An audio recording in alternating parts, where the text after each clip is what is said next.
आजचे अभिवचन पहिले शमूएल ह्याचा 12वा अध्याय आणि त्याच्या 22व्या वचनामध्ये देवाचं वचन आम्हाला असं सांगतं, परमेश्वर आपल्या थोर नामास्तव आपल्या लोकांचा त्याग करणार नाही, कारण परमेश्वराने कृपावंत होऊन तुम्हाला आपले प्रजाजन केले आहे. प्रिय बंधू आणि भगिनींनो, ज्यावेळेस आम्ही या सर्व वृत्तांताकडे किंवा पहिल्या असणाऱ्या शमूएलाच्या पुस्तकामधील 12व्या अध्यायाच्या 22व्या वचनाकडे ज्यावेळेस आम्ही लक्ष केंद्रित करतो, त्याच्याकडे जाण्याच्या अगोदर आम्हाला 11व्या अध्यायामध्ये दिसतं की शाऊल जो आहे तो अमोन्यांचा पराभव करतो. इस्रायल लोक दिसणाऱ्या राजाची शमूएलाकडे मागणी करतात आणि ज्यावेळेस शाऊलाला राजा म्हणून त्या ठिकाणी प्रस्थापित केलं जातं किंवा त्याची प्रतिष्ठापना केली जाते. 11व्या अध्यायाच्या 15व्या वचनामध्ये म्हटलेलं आहे की तेव्हा सर्व लोक गिलगालास गेले व तेथे त्यांनी परमेश्वरासमोर शाऊलाला राजा केलं. तेथे त्यांनी परमेश्वराला शांती यज्ञ केले. शाऊल व इस्रायल लोक यांनी तेथे मोठा उत्सव केला. आणि ते झाल्यानंतर आम्हाला शमूएलाचं ह्या इस्रायल लोकांपुढे किंवा प्रजेपुढे त्यांचा संदेश किंवा त्याचं भाषण आम्हाला त्या ठिकाणी पाहायला मिळतं. शमूएल हा आता वृद्ध झाला आणि वृद्ध झाल्यानंतर सुद्धा त्याच्या अंतःकरणातली जी इच्छा आहे तो त्या ठिकाणी प्रगट करतो आणि प्रगट करत असताना तो म्हणतो, मी तर आता वृद्ध झालो, माझे केस पिकले आहेत, पहा माझे पुत्र तुमच्या समोर आहेत. आणि त्याच्या जीवनपट जणू काय तो ह्या प्रजेसमोर ठेवतो आणि तो काही प्रश्न विचारतो, मी कोणाचा बैल घेतला आहे का, कोणाचा गाढव घेतला आहे काय, कोणाला फसवलं आहे का, कोणावर बलात्कार केला आहे काय, डोळेझाक करण्यासाठी कोणाच्या हातून लाच घेतली आहे काय, असे काही असल्यास मला सांगा, म्हणजे मी त्याची भरपाई करेन. वृद्ध झाल्यानंतर एक शमूएल जो एक सेवक आहे, जो एक असा आपण म्हणूया एक शास्त्र आहे, त्या ठिकाणी एक न्यायाचं काम त्याने त्या ठिकाणी केलेलं असताना किती पारदर्शकता त्याच्या आत्मिक जीवनामध्ये, त्याच्या वागणुकीमध्ये आम्हाला त्या ठिकाणी दिसून येते. वृद्ध झालेला, केस पिकलेला हा शमूएल ह्या ठिकाणी लोकांसमोर पारदर्शकता ठेवतो आणि त्या ठिकाणी बोलत असताना अतिशय सुंदर रीतीने तो म्हणतो की मी जर कोणाचं काय घेतलं असेल तर कृपा करून मला सांगा, ज्याची भरपाई मी करेन. एवढंच केवळ नाही, ज्यावेळेस या सर्व गोष्टी तो म्हणत असताना तो ज्यावेळेस पुढे जातो, 5व्या वचनामध्ये तो म्हणतो, तो त्यांना म्हणाला, माझ्या हाती तुम्हाला काही सापडले नाही, ह्याबद्दल आज परमेश्वर तुमच्या संबंधाने साक्षी आहे व त्याचा अभिषिक्तही आज साक्षी आहे. प्रियबंधू आणि भगिनींनो, दुसरी महत्त्वाची गोष्ट, पहिली तर तो पारदर्शकता त्याच्या जीवनातून दाखवतो. दुसरी महत्त्वाची गोष्ट, त्याच्या जीवनामध्ये त्याच्या सेवा कार्यासाठी, त्याच्या एकंदर वर्तनक्रमासाठी जर त्याने साक्षीदार किंवा त्याची साक्ष म्हणून जर कोणाला समोर ठेवलेला असेल तर तो सर्वसमर्थ परमेश्वर आहे. मनुष्याला समोर ठेवण्यापेक्षा, मनुष्याला साक्ष बनवण्यापेक्षा सर्वसमर्थ परमेश्वरच माझ्या सेवा कार्याची, माझ्या जीवनाची साक्ष, एक जिवंत साक्ष आहे, याविषयी तो त्या ठिकाणी बोलायला विसरत नाही. आणि ज्यावेळेस अजून पुढे तो येतो त्यावेळेस तो म्हणतो की तर आता तुम्ही स्तब्ध उभे राहा, म्हणजे तुम्ही व तुमचे वडील यांच्या बाबतीत परमेश्वराने जी न्यायकृत्य केली त्या संबंधीचा वाद मी तुमच्याशी परमेश्वरासमोर चालवतो. 7व्या वचनामध्ये, 12व्या अध्यायाच्या 7व्या वचनामध्ये तो हे वक्तव्य करत आहे. त्याचं कारण हे की ज्यावेळेस इस्रायल लोकांनी दिसणाऱ्या राजाची मागणी केली, दिसणारा राजा हा इस्रायल राष्ट्राचा पहिला राजा शाऊल, ज्याला त्या ठिकाणी प्रस्थापित केलं गेलं, त्याच्यानंतरचं असणारं हे शमूएलाचं भाषण, ज्याच्यामध्ये पारदर्शकता दिसते, त्याच्यामध्ये सर्वसमर्थ परमेश्वराला साक्ष म्हणून त्यांनी ठेवलं. आणि असं असताना सुद्धा इस्रायल लोकांना हा संदेष्टा त्या ठिकाणी सांगत आहे की तुम्ही आता स्तब्ध उभे राहा, म्हणजे तुम्ही व तुमचे वडील यांच्या बाबतीत परमेश्वराने जी न्यायकृत्य केली त्या संबंधीचा वाद मी तुमच्याशी परमेश्वरासमोर चालवतो. अजूनही परमेश्वराच्या समोर ह्या इस्रायल राष्ट्रासाठी रदबदली करण्यासाठी तयार असणारा हा सेवक, जरी विचार जगिक आहेत, जरी कृती इस्रायल राष्ट्राची अनेक वेळेस असं वाटत आहे की ते देवापासून दूर गेलेले आहेत, अंतःकरण अनेक वेळेस कठीण केलेलं आहे, अनेक वेळेस अशा गोष्टी त्यांच्याकडून त्या ठिकाणी घडलेल्या आहेत की ज्या परमेश्वराच्या सार्वभौम इच्छेला तडा देणारे आहेत, परमेश्वराची इच्छा, परमेश्वराला दुःख देणाऱ्या त्यांच्या कृती आहेत. असं असताना सुद्धा हा शमूएल या लोकांच्या संबंधाने परमेश्वराकडे मध्यस्थी करण्यासाठी त्या ठिकाणी तो जात आहे. मध्ये बऱ्याच गोष्टी तो त्या ठिकाणी सांगतो, बोलतो, त्यांना तो त्या ठिकाणी ऐकवत राहतो. पण ज्यावेळेस आम्ही 16व्या वचनामध्ये येतो, वास्तविक पाहता 22वं वचन आपल्यासाठी आजच्या मननासाठी महत्त्वाचं आहे, पण 16व्या वचनाकडे आल्यानंतर तो म्हणतो, आता स्थिर उभे राहा आणि परमेश्वर तुमच्या समक्ष मोठी कृती करणार आहे ती पहा.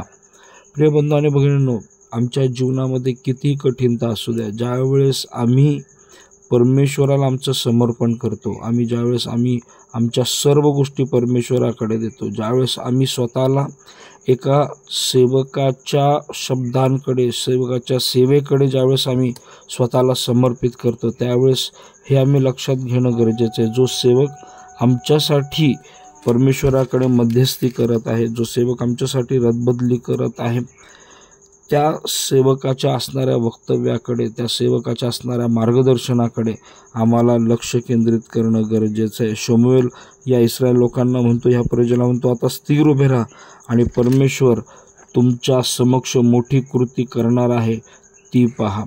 आजही आमच्या जीवनामध्ये आमच्यासाठी हे अतिशय महत्त्वाचं आहे. आम्ही आज कितीही अस्थिर असो, आमच्या जीवनामध्ये कितीही चित्रविचित्र परिस्थिती असो, आम्ही हे लक्षात घेणं गरजेचं आहे. परमेश्वराच्या समोर स्तब्ध उभे राहणं आणि परमेश्वराच्या समोर स्थिर उभं राहणं हे अत्यंत गरजेचं आहे. अशा परिस्थितीतही परमेश्वराचा सेवक शमूएल ह्या लोकांना वॉर्निंग दिल्याशिवाय, चेतावणी दिल्याशिवाय तो राहत नाही. तो अनेक गोष्टी ह्या ठिकाणी तो सांगतो. तो म्हणतो, तुम्ही आपल्यासाठी राजा मागून परमेश्वराच्या दृष्टीने केवढा अपराध केला आहे हे तुमच्या लक्षात येईल. त्याची इच्छा हीच आहे की तुम्ही जे मागितलं ते तुमच्या दृष्टिकोनातून जरी महत्त्वाचं होतं, जरी एक चांगल्या विचाराचं होतं, पण ते कितपत परमेश्वराच्या दृष्टिकोनामध्ये चांगलं आहे, कितपत परमेश्वराच्या त्या सार्वभौम इच्छेमध्ये आहे, ते किती देवाच्या वचनाशी संलग्न आहे, त्या सर्व गोष्टी आम्हाला चाचपणं अत्यंत गरजेचं आहे. अनेक वेळेस आम्ही आमच्या जीवनामध्ये अशा काही गोष्टींची मागणी करतो की ज्या देवाच्या इच्छेमध्ये नसतात, देवाला त्या आवडणाऱ्या नसतात, आणि तसंही असताना तरी देव आमच्या जीवनामध्ये अनेक वेळेस त्या गोष्टी घडवून आणताना दिसत आहे. देवाने इस्रायलाच्या जीवनामध्ये, इस्रायल राष्ट्राच्या जीवनामध्ये तेच केलं. देव स्वतः परमेश्वर हा त्यांचा जिवंत सामर्थ्यशाली राजा असताना, सार्वभौम राजा असताना त्यांनी दिसणाऱ्या राजाची मागणी केली. अनेक वेळेस आम्ही सुद्धा आमच्या जीवनामध्ये अशाच प्रकारचं काहीसं वागतो. आणि शमूएल त्या ठिकाणी म्हणतो की तुम्ही आपल्यासाठी राजा मागून परमेश्वराच्या दृष्टीने केवढा अपराध केला आहे हे तुमच्या लक्षात येईल. स्थिर उभं राहणं, स्तब्ध उभं राहणं आम्हाला आमच्या स्वतःकडे स्वतःची चाचपणी करण्यासाठी मदत करतं. आणि म्हणून ही आमच्यासाठी चेतावणी आहे, आमच्यासाठी एक मार्गदर्शन आहे की आम्ही हे समजून घ्यावं की परमेश्वर आमच्या जीवनामध्ये काय काम करतो. अनेक वेळेस आम्ही चुकतो, आम्ही वेगळ्या मार्गाला निघून जातो, आम्ही देवाच्या इच्छेच्या विरुद्ध आम्ही काही गोष्टी लक्षात घेतो, तरीही देव आमच्यावर प्रेम करतो, कारण त्याने आमच्या संगती करार केलेला आहे, त्याने आमच्यावर पहिल्यानं प्रेम केलेलं आहे, त्यांनी पहिल्यानं आमच्यासाठी प्रीती केलेली आहे. ज्या सर्व गोष्टी पहिल्यानं केलेल्या आहेत त्या सर्व आणि सर्व परमेश्वराने आमच्या जीवनामध्ये केलेल्या आहेत. आम्ही वारंवार बहकलो, आम्ही वारंवार देवाला सोडलं, आम्ही वारंवार आमचं मन कठीण केलं, पण अशाही परिस्थितीमध्ये हा सर्वसमर्थ परमेश्वर आमच्यावर प्रेम करतो. तो आम्हाला सोडत नाही, तो आम्हाला टाकत नाही, तो आमच्या संगती सदोदित राहण्याचं अभिवचन त्याच्या वचनाच्या द्वारे तो आम्हाला देतो. मग 20व्या वचनामध्ये ज्यावेळेस आम्ही येतो, शमूएल पुढे म्हणतो, शमूएल लोकांना म्हणाला, भिवू नका, हे दुष्कर्म तुम्ही केले आहे खरे, पण आता परमेश्वराला अनुसरण्याचे सोडून दुसरीकडे वळू नका, तर मनोभावे परमेश्वराची सेवा करा. ज्या निरर्थक वस्तूपासून तुम्हाला काही लाभ किंवा तुमचा उद्धार होणे शक्य नाही त्याच्या मागे लागू नका, कारण त्या केवळ निरर्थक आहेत. अनेक वेळेस आम्ही आमचे निर्णय, आमचे दृष्टिकोन, आमच्या असणाऱ्या गोष्टी अशा गोष्टींकडे लावतो की ज्याच्यामधून आमचा उद्धार होत नाही, ज्याच्यापासून आम्हाला कुठल्याही प्रकारचा लाभ नाही, ज्यामध्ये आमचं कुठल्याही प्रकारचं आत्मिक जीवन विकसित होत नाही. त्या निरर्थक गोष्टी आहेत. आणि शमूएल हा सेवक ह्या असणाऱ्या प्रजेला सांगतो, भिवू नका, हे दुष्कर्म तुम्ही केले आहे खरे, पण आता परमेश्वराला अनुसरण्याचे सोडून दुसरीकडे वळू नका, मनोभावे परमेश्वराची सेवा करा.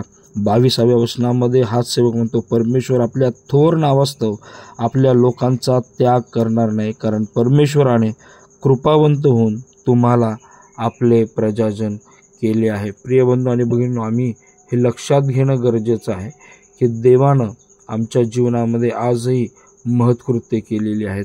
देव आपल्या मोठ्या नावासाठी आपल्या लोकांना कधीच टाकत नाही, कारण त्याने तुम्हाला आपली प्रजा त्या ठिकाणी करून घेतलेलं आहे. परमेश्वर आपल्या प्रतिष्ठेसाठी, आपल्या वचनासाठी लोकांची आमची आजही काळजी घेतो.